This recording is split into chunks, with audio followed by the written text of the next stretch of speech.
Oxygen के bed भी खूब बढ़ाए हैं। कल ही जीटीबी हॉस्पिटल के सामने 500 नए आईसीयू के बेड चालू किए हैं। अब दिल्ली में आईसीयू और ऑक्सीजन के बेड्स की कमी नहीं है। दिल्ली में वैक्सीनेशन पूरे जोर शोर से चालू हो गया है। लोगों में खूब उत्साह है।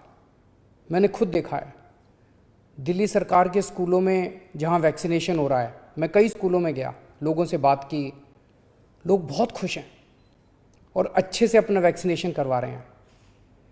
मैं अपने स्कूल स्टाफ और फ्रंटलाइन वर्कर्स का धन्यवाद करना चाहता हूं जो वैक्सीनेशन में लगे हुए हैं। अभी हम 1.25 लाख डोज रोज वैक्सीनेशन कर रहे हैं। इसको जल्दी हम रोज 3 लाख से अधिक लोगों को वैक्सीन लगाना शुरू कर देंगे। हमारा लक्ष्य है कि आने वाले 3 महीने में सभी दिल्ली वालों को वैक्सीनेशन लगा दिया जाए। लेकिन एक बड़ी समस्या आ रही है और वो है वैक्सीन की कमी की। दिल्ली में हमारे पास अब केवल कुछ दिन के वैक्सीन बचा है और ये समस्या देशव्यापी है। पूरे देश में इस वक्त वैक्सीन की भारी कमी हो रही है। कुछ राज्य तो ऐसे हैं जहां वैक्सीन न होने के कारण अभी तक वैक्सीनेशन शायद शुरू भी नहीं हो पाया। वैक्सीन की कमी देश के सामने इस वक्त बहुत बड़ी चुनौती बन गई है। आज केवल 2 कंपनियां वैक्सीन बना रही हैं। ये दोनों मिलके महीने में केवल 6-7 करोड़ वैक्सीन बनाती हैं। तो इस तरह तो हम देश के हर व्यक्ति को वैक्सीन लगाने में हमें 2 साल से ज़्यादा टाइम लग जाएगा। तब तक तो कोविड की पता नहीं कितनी लहरें आ जाएंगी, कितनी बर्बादी हो जाएगी। इसलिए ज़रूरी है कि हम भारत में वैक्सीन का उत्पादन युद्ध स्तर पे बढ़ाएं और देश के हर नागरिक को अगले कुछ महीने में वैक्सीन लगाने की राष्ट्रीय योजना बनाएं। जब तक हर भारतीय को वैक्सीन नहीं लगती तब तक ये जंग जीती नहीं जा सकती। मैं आज एक सुझाव देना चाहता हूं। वैक्सीन बनाने का काम केवल 2 कंपनियां ना करें, कई कंपनियों को वैक्सीन बनाने में लगाया जाए।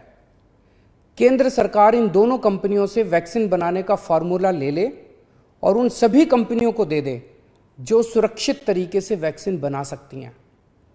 ऐसे कठिन समय में केंद्र सरकार के पास पावर है कि वो ये कर सकती है।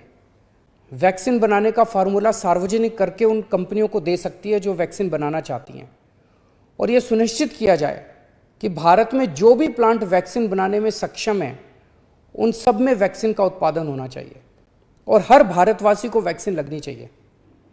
यही एक तरीका है जिसके द्वारा हम जल्दी से जल्दी सभी भारतीयों को वैक्सीन लगा पाएंगे।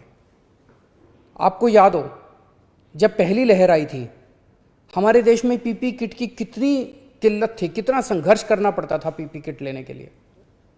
सोचो अगर उस टाइम केवल 2 कंपनियों को पीपी किट बनाने का अधिकार होता तो क्या आज देश में पीपी किट मिलते? लेकिन ऐसा नहीं हुआ। आज कई भारतीय कंपनियां पीपी किट बना रही हैं। इसलिए हम किसी और पे पीपी किट के लिए निर्भर नहीं हैं। भारत में बेहतरीन इंडस्ट्रियलिस्ट हैं। हमारे पास दुनिया की सबसे बड़ी फार्मा कंपनियां हैं। हमारे पास विश्व के सर्वश्रेष्ठ वैज्ञानिक हैं। मैं निश्चित तौर पे ये कह सकता हूं कि यदि उन्हें अवसर दिया गया तो वे अपना भरपूर सहयोग देंगे। वैक्सीन का उत्पादन करने वाली कंपनियों के लाभ का एक अंश हम रॉयल्टी के रूप में उन दोनों कंपनियों को दे सकते हैं जिन्होंने मूल फॉर्मूले की खोज की है।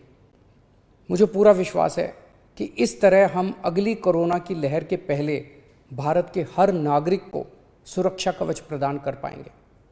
मेरा केवल एक ही मकसद है कि किस तरह हम सब मिलकर हर भारतीय को कोरोना से बचा पाएं। जय हिंद।